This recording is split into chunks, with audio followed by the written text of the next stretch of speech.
Thank you for tuning in to Leadership Level Up. I'm Brian Prairie. And I'm Dr. Jeff Williamson. I am just starting my leadership journey. And I've been guiding leaders for 30 years. Our podcast aims to shine a spotlight on outstanding leaders and provide a platform for them to describe their leadership journey and share the guiding principles that have helped them become great leaders.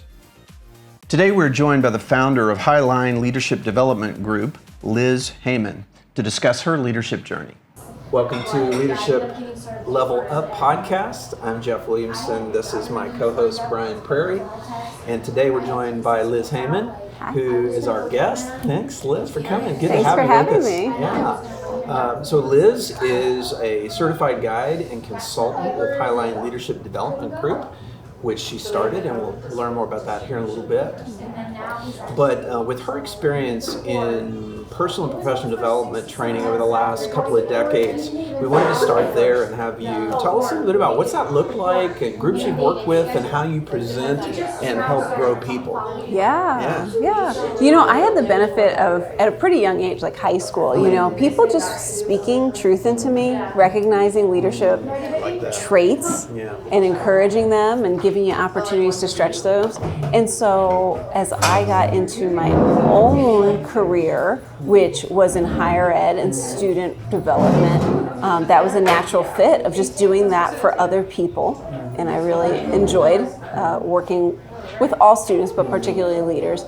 And then I think that over decades, like you said. Hey, I've got more decades than you, so don't feel bad about that. Yeah. It evolved. It really did. It evolved into training. Mm-hmm. It evolved into training for colleagues, not just students. It evolved into helping people think through their giftedness, what they want to do as a career, where they may need to be called up and developed in order to maximize the influence that they have as opposed to undermining it as they get out, So over the years, it really progressed to include developing people of all ages in the context of higher ed.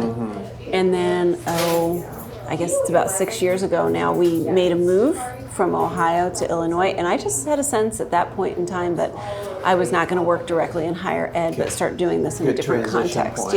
Yeah, very cool. Well, I know one of the things that you worked a lot with groups is focused on this idea of helping them optimize their natural leadership voice, and you even do some assessment with the tool to identify what those are. I'd love to hear more about that idea of leadership voice. And do you see that you're helping give voice to other people by the work that you do with them? Sure, that's a big question. I think distilling it down a little bit, it all starts with self-awareness, right? And so you and I know that. We know that personal development starts with self-awareness and knowing those awesome strengths and contributions we bring to the table, bring to our own lives, bring to our teams. Less fun to look at, are those tendencies that we have that might undermine our influence, might set us back, might hold us back from the things that we want to accomplish.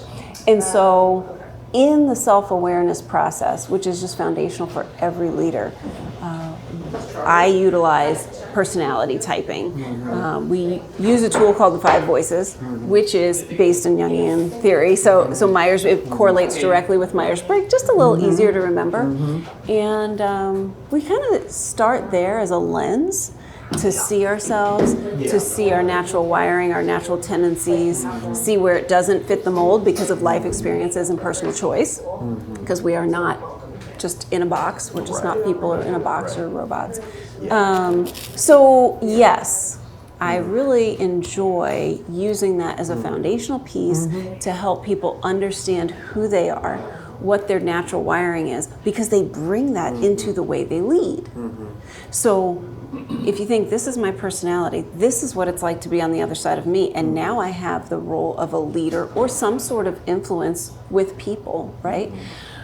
How do we understand the voice that all of that wiring brings to my leadership, the way it sounds, the way it feels to be on the other side of me, and the way I communicate things? Do I communicate things very visionary or artistically, or am I very systematic, or is it highly empathetic? and relational. What is my leadership style? And so we use that tool for that purpose. Yeah.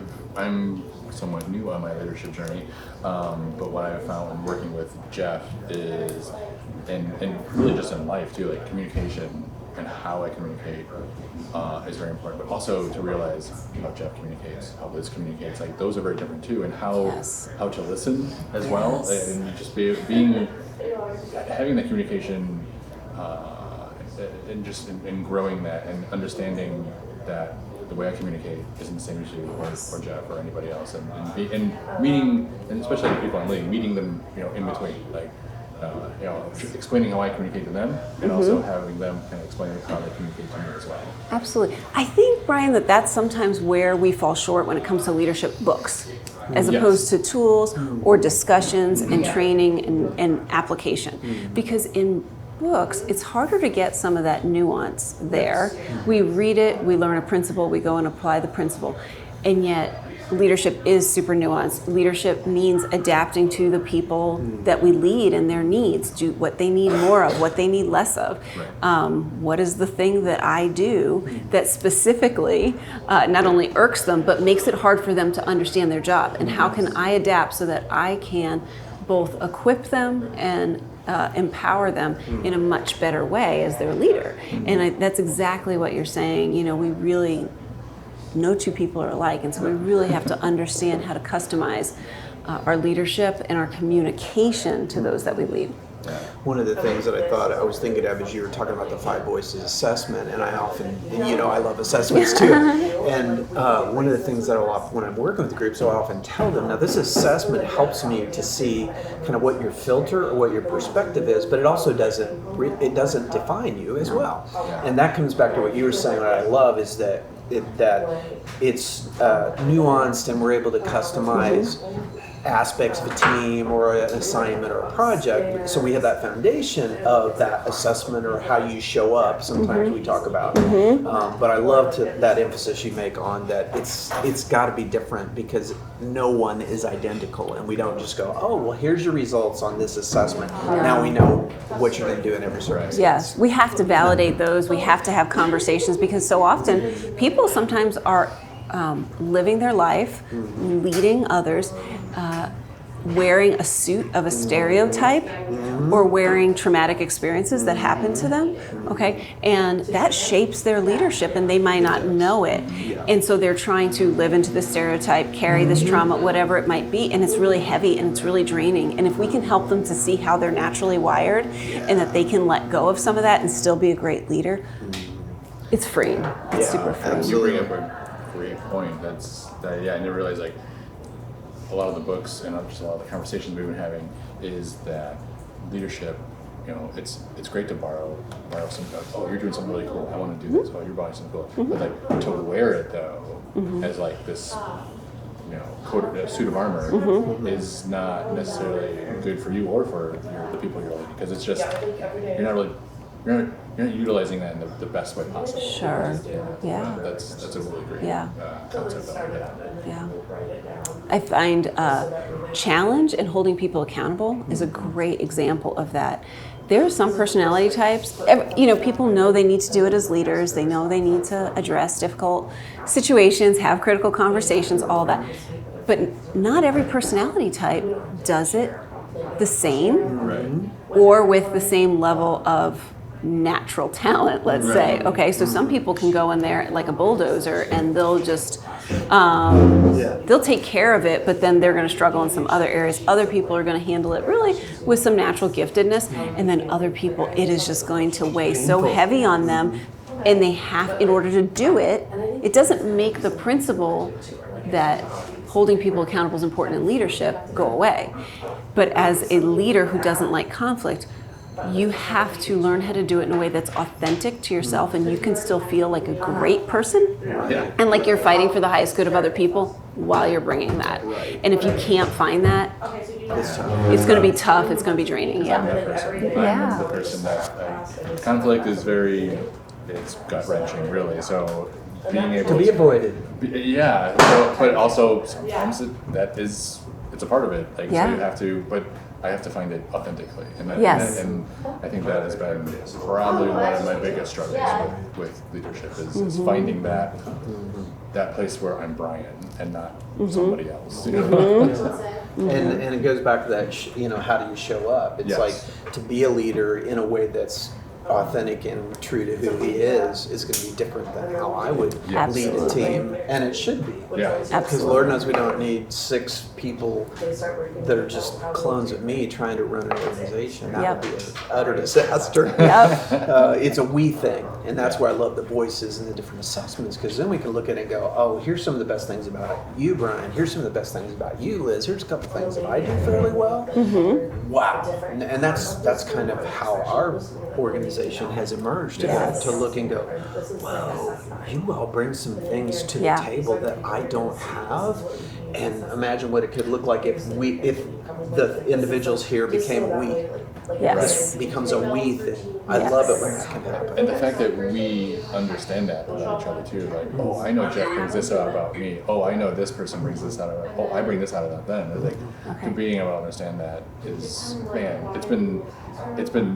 I know you get jazzed about this, but me seeing it and like, oh, that was really cool. Did you see what just happened there? That was really neat. You know, and when you're so good at that. When somebody takes initiative on their own, I've recently had an employee do that with an intern. I was like, oh, that was awesome. I didn't have to really facilitate that, but that's exactly what I wanted to happen. Like, oh, so yes, thank you so much. It's really fun to see those things kind of sprout. And I love that when we spend that time identifying those there's self-awareness, as you mentioned, but then there's also seeing those gifts that other people have. I think as the time goes by, more and more and more, I enjoy seeing someone do something and go, I see your attention to detail. I love that about you. Or, to almost try to find those things that are the best things about them that maybe get missed sometimes, and then to help other people see, because that's part of the self-awareness piece for me has been. With my self-awareness elevating, it's helped me to see outward rather than to focus more on me. Yes. And I love that. And I suspect in your work too, as you see people emerge and grow, as you work with them maybe over a period of weeks or months, whatever, to see that emerging leader. And it's something that you've spent time with, I know. You know, as you talk about it, as you grow your self-awareness, it's natural for you also to grow humility. Does that make sense? Yeah, right? absolutely. Because we see our blind spots as well as the Absolutely. great gifts that we bring to the table. Right. As that humility grows, we can grow a value for all the voices around the table, not just the competencies around the table, not just the talents, but all the voices, all the perspectives around the table. And the fact that you guys are already working so well together demonstrates that there is this underlying value of each team member's perspective, each team member's voice, and trust. And so there might be people listening today who are going, man, why don't I ever end up in a place like that? Why don't I ever feel like my voice is heard at the table, or that I work in a team, or maybe even I lead a team, but I can never get to that level of collaboration and respect?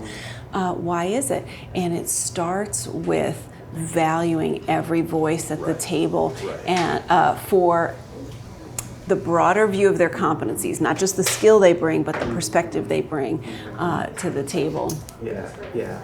A little bit ago, before we started recording, one of our staff members came by, shout out to Catherine, and I said to these two that she's the glue, on our team of all the different things that we do, and that's really true.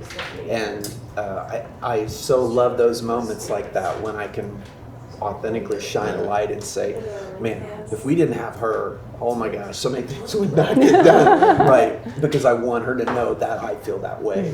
But then when we do that, it's kind of like, hey, we all have our place here. We all have these roles that we take on, and this person takes care of that, and this person takes care of that. But again, it goes back to being an authentic leader, leading in your own voice, being who you are, rather than like that imitation, the suit that we put on, the armor even. Sometimes that we Absolutely. put on. That's an easy mistake to make, for sure. I have as a leader over the years.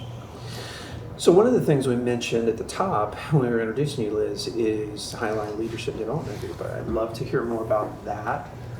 In terms of where did you start thinking about that, and when did you really say, okay, I want to do this, and here's what I think it could look like? Sure.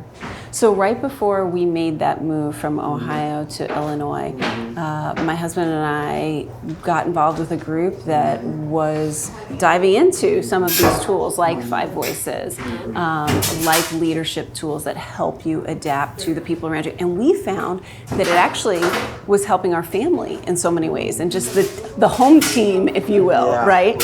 And so when we made that transition to Illinois, he actually went through some different training, certification processes, but had a different full-time job. And he just said, Liz, you need to do this. Go for it. He was the champion for probably 4 or 5 years there. And it just did not feel like the timing was right for a number of reasons. And transitioning our family, bless you, We'll have to edit that out. just, helping our family make that transition from Ohio to Illinois, and the kids settle in school and all that. Just waited. Just kind of waited. Felt led to go get my MBA. Yeah. So said, okay, that's not going to hurt. Is where we met. That is where we met. Yeah. I was telling somebody a while back, I said, you have a group of students in an MBA program, and they're all smart people, and they're all capable people, and then there was this one that was like next level. Go ahead and blush. It was you. You're I'm so like, kind. dang, this lady is just got some insights beyond what I often see. So You're so kind. You can go ahead and blush, but so that was where our paths crossed. But Yes, yeah, and so you were open to further conversation and all of that. So we had a great time with that. And then when I graduated, just all the green lights started dinging and happening, and said, let's go. And as an introvert, really that was probably one of my biggest concerns about starting my own business. I had a business in Ohio completely unrelated to leadership, and it grew and was successful, but it had a tangible product to it. And sometimes people see a tangible product and it's just easier for them to say, I want that, and take it. Whereas right now, we sell, right? A journey. We sell a growth process. We sell relational trust. We sell a process that we have to help people grow, and it's just less tangible. And so I just wasn't sure how it would go, but 3 years in, here we are, and it's going great, and we enjoy it. And for a long time, I didn't know what to name it. And Highline comes out of the fact that the summer we started, my family and I were in Glacier National Park. And my husband always wanted to hike the Highline Trail, and it's really scary looking if you've ever seen it. I've seen it. Yeah. And I said, no. Elevate, I said, no, we're not going to do this. And he said, okay, let's just do the first 2 miles. And so we got the kids, and we had a sandwich and a bottle of water. And we did the first 2 miles, and the first 2 miles were so scary for me that I said, well, if we turn around, we're on the cliff side and not the wall side. So let's go the other 14 miles the other way. Yeah. And actually, at the time, we thought it was another 10 miles. And by the time we were done, It's always longer. the watch said it was 16 miles. And it was a very memorable experience that we will never forget. And there were different times along the day that we all had to encourage each other. Everybody had their moments. Everybody had their challenges and stuff. And eventually I just said, that's a little bit like our leadership journey in the way that we have to support and encourage each other and operate as a team and know what each other needs and get through some of the scary things. So Highline was born. I love the story. Yeah. See, I've loved the name, knowing it for a while, but I hadn't heard that story. So that's it's a great backstory. A lot of times when I'm talking with people about growing as a leader, I will use the illustration of going off the high dive, if you will. And back being a kid and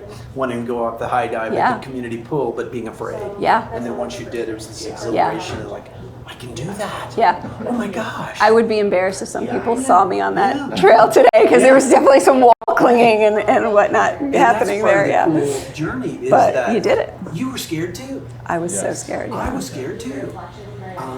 But then you realize we can do hard things that we didn't know we could do. Yes. Oh, that's where some of the best stuff comes. And that sometimes we just do it together and help each other at different moments, And right? what a pivotal moment for your family. Yeah, I'm trying to think how old the boys were. That was about 3 going on 4 years ago. So like 10 and 12. Yeah. Elementary, middle school. Yeah. What I find fascinating, we're going to take a little step back for a second, but you said you had a hesitation in starting a business, and then you said at that same time you were taking your classes with Jeff, and he was just like, She's next level, This man. student has, so I'm like, so my thought is like, well, why the hesitation? Like Jeff saw something in you, but I guess you didn't see it in you yet. Like it was something that, Inhibitions. yeah, And, right. you know, we talk a lot about that in leadership. There's inhibitions that we think somehow are prohibitions. They're outside restrictions, Right. but they're really just limiting beliefs that we have, and we have to ask ourselves, who says we can't do this?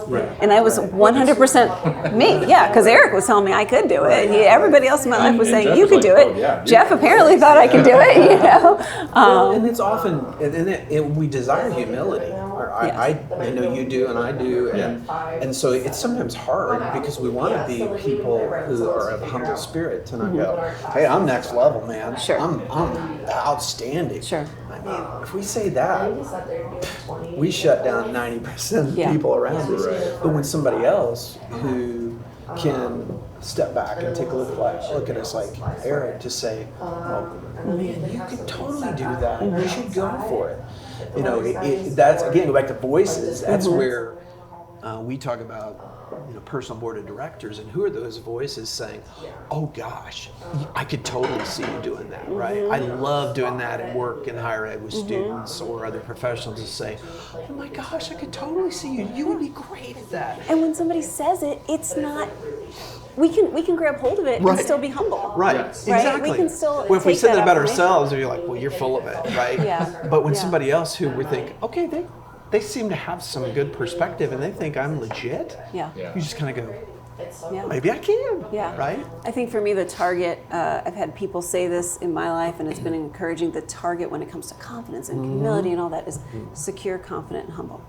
Secure, that. confident, and humble. If we can walk securely in who we are, if we can be confident in our natural giftedness, our life experience, and what we bring to the table, but bring it with humility and always the understanding that we don't know everything in the room, I think we'll do okay. Yeah, I think we'll do okay. One of the things I've started saying over the last several years that I'm hoping illustrates that is, I will say, I know a lot about a little bit, right? And I hope that helps communicate that. It's like, that has some value, but it's just like in this defined space, but out there is this massive things that I don't really know, and I'm still learning. Yeah. So come with me on the journey, right? That's part of the joy of what we do. Yeah. Some of us are so worried about being competent that concept of let's just go on this journey together. Yeah. Right. What is It that? can be freeing to Patrick other people. Lencioni book. Is it Coach Naked? Naked coaching. Oh, Something funny. It was a funny title Getting like that. Naked, I think Something it's- like that. yeah. I mean, but And it's we all really read the title that, and went, oh boy. Yes, but it's a great book, and it's just that understanding of like. Sometimes your own need to be competent, to appear competent, gets in the way of what the people in your life actually need, and you just need to go on the journey with them. And there's vulnerability there, right? But it goes back to that high dive concept, that I've often come back to, that some of the best things in life are when I've gone off the high dive and risked what was waiting after that, right? Because you make that decision that I'm fearful, I'm not sure what the outcome is going to be, but I'm going to go for it anyway. And that's what you've done with Highline Leadership. And I love that. So one of the things you do that's in this similar space is you also teach training and development at a university. And so how has that experience been? You just finished this semester, I think, of teaching students about training and development. Yeah. It was great. Yeah. I mean, being a professor was a new experience for me, and it was a good one. I think if I did it again, I would definitely learn from the experience and do some things a little differently. Oh gosh. Right? Absolutely. I really enjoyed it. It brought me back to that higher ed space, to working with students. And there were, a couple students that just really lit up and said, I didn't know this was a thing for a career, but I might be interested in that, and that's always exciting. And others just said, I know that I will have to do training in the context of my job as a communicator, as an HR professional, whatever it might be. And we had a great time. I really enjoyed it. And whether it's being a professor or being an executive coach or doing group training with organizations like I know you do, to me, that is part of the joy, is those 2, 3 in a classroom that are kind of like, are you kidding? I love this. I never knew about this. Or even in an organizational setting where you see the lights come on for somebody because it's like, wait, we've hit on something here that connects with their passion or somewhere they'd like to go. And then to be able to work with that is so much joy. And I know you see that. And the classroom's a lot like an organization. You're going to have people on all points in the continuum of interest. You have some people who sign me up, I'm ready to dive in, coach me, I'm ready to learn, I'm ready to apply. Give me homework, right? And then you have some people that are like, I'll show up. I'll do what I need to do. This is a required and class. Maybe you'll say something that, hits on something that I'm interested in, or I'll have a little takeaway.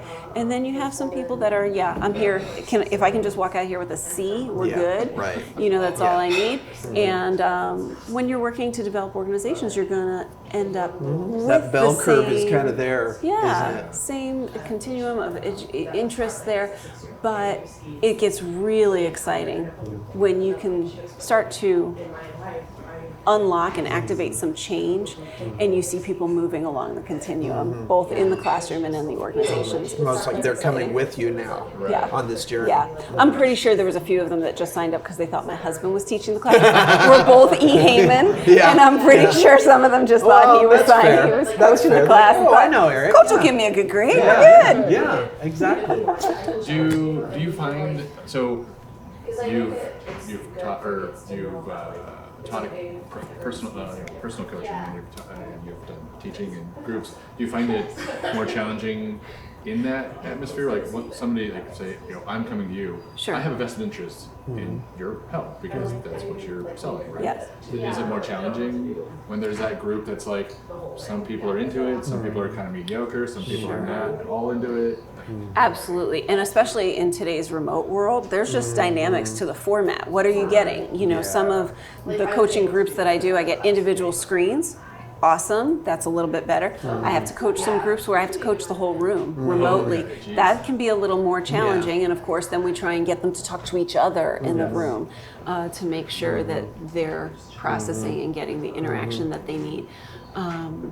One-on-one coaching is always going to go deeper. It's always going to be, more personalized and able to just hit what the actual challenge is and come out with a successful outcome for the individual being coached.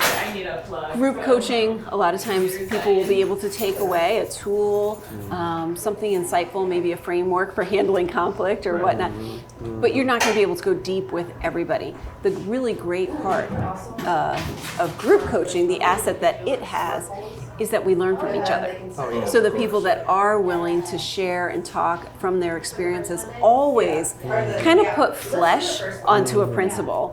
Maybe they'll provide us with a case study or just be really transparent of saying, this is, I don't have a lot of patience in developing the people I lead, and I realize how that is restricting the performance that I want to see from them, and I'm the one who has to change before I demand change from them. And they're starting to talk it out for the whole group, and that's when some other light bulbs, not lightning bolts, maybe. It could be. It's really good, right? Light bulbs are going off. Yeah. In those moments, like in that group setting, I've sometimes referred to the metaphor of an orchestra. You feel like you're kind of conducting a room full of musicians who know what they're doing on their instrument, but then when you see it all start working together and people figuring some things out, I love that aspect that I just get to kind of conduct it, and it's not reliant on me, right? So whether it's teaching a classroom of people or group coaching like that, I often come away feeling like I think I learn more from them than they learn from me, but I've realized that's okay, because that's part of the role, is to facilitate learning, however it happens. And I love that, watching that music happen, if you will. Yeah, for sure. It's exciting. Another question or two? I think so, yeah. Okay. What are you thinking? The one I always like to ask everyone is, as leaders and even as well as coaching leaders, I know what I need to do to unwind, to kind of recharge. What are some of the things you do to kind of recharge those leadership batteries, and maybe you recommend to other leaders as well? I love this question, especially this time of year, because this time of year I get a really fun reset. Okay, so even as I mentioned before, as an introvert, sometimes even in between calls, I just need a 5 to 10 minute reset, right? And so when we're kind of living in default, we can get on social media, kind of scroll for our reset, just be like, I need to check out, I'm going to do that. If somebody's a smoker, maybe they, that was always a popular reset, go out to outside and take a smoke break or whatever, and different things like that. For me right now, I get to walk out to my garden, and that is just the best reset for me. And I mean, I check on it 7 times a day. There's nothing new growing. Make sure the rabbits stay out. That's yes, my that is job. a big deal. That is a really big deal. We could do a whole other show just on our gardening. Same.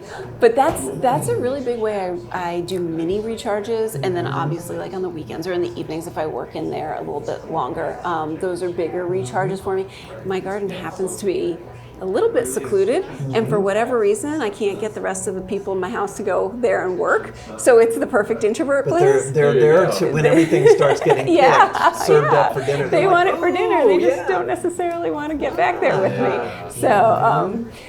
So that is a big recharge thing for me right now. Just being alone. I do need to be alone. My favorite ways to recharge are being recreational out in nature. So whether that's for a walk, typically the most inspiring places are not found here in Illinois for me.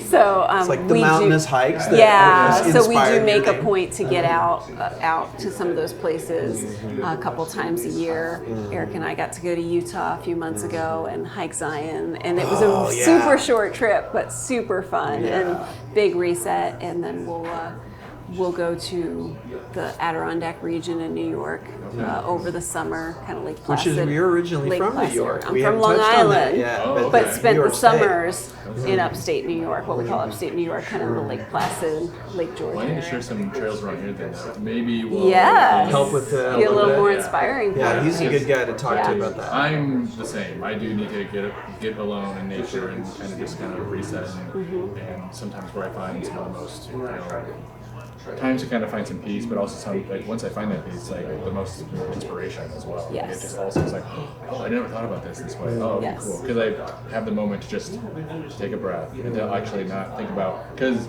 I think what I get stuck in, which I think a lot of us do as well, is like in those mini recharges, is 15 minutes, is 30 minutes enough to recharge? Well, my brain goes well, no, I'm just going to hammer out a bunch of emails or fill that gap with something that I need to get done.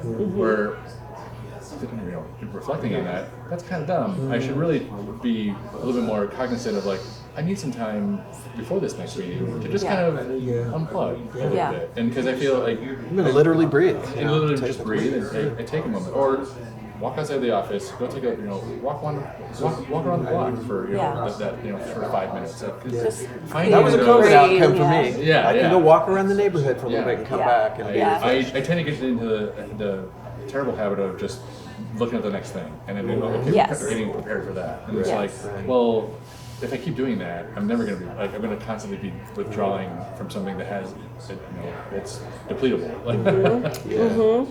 Being prepared for it is multifaceted, right? Yes. And so there's this idea of being prepared for it, being competent, knowing what's the agenda, what are we talking about, reviewing the previous session's notes, and that's all important. Yes. But I also need to reset so that I can be relationally prepared for it and be ready to bring something. Just being able to hammer away questions is great, but are you listening to actually what is being talked about? Right. It's just as important. And that's really part of the joy for me of coaching, teaching, training is when there's that connect, whether it's a student in the back who's going, they never realized it, or in a coaching environment. I love those moments where you just see the lights come on. I know you see the lights come on a lot when you're speaking and teaching people. So. Well, thanks so much, Liz, for coming and joining us on the for having me. podcast. It's This great is to great. have you. It's always Time flies. great Yeah, to it talk. does. It does. Yeah, we always are amazed how quick the time goes. But thanks again for being with us today. Thanks for having me. It's great meeting you. Same here. That's a wrap. Next week, we'll be joined by real estate developer and investor Dustin Coy.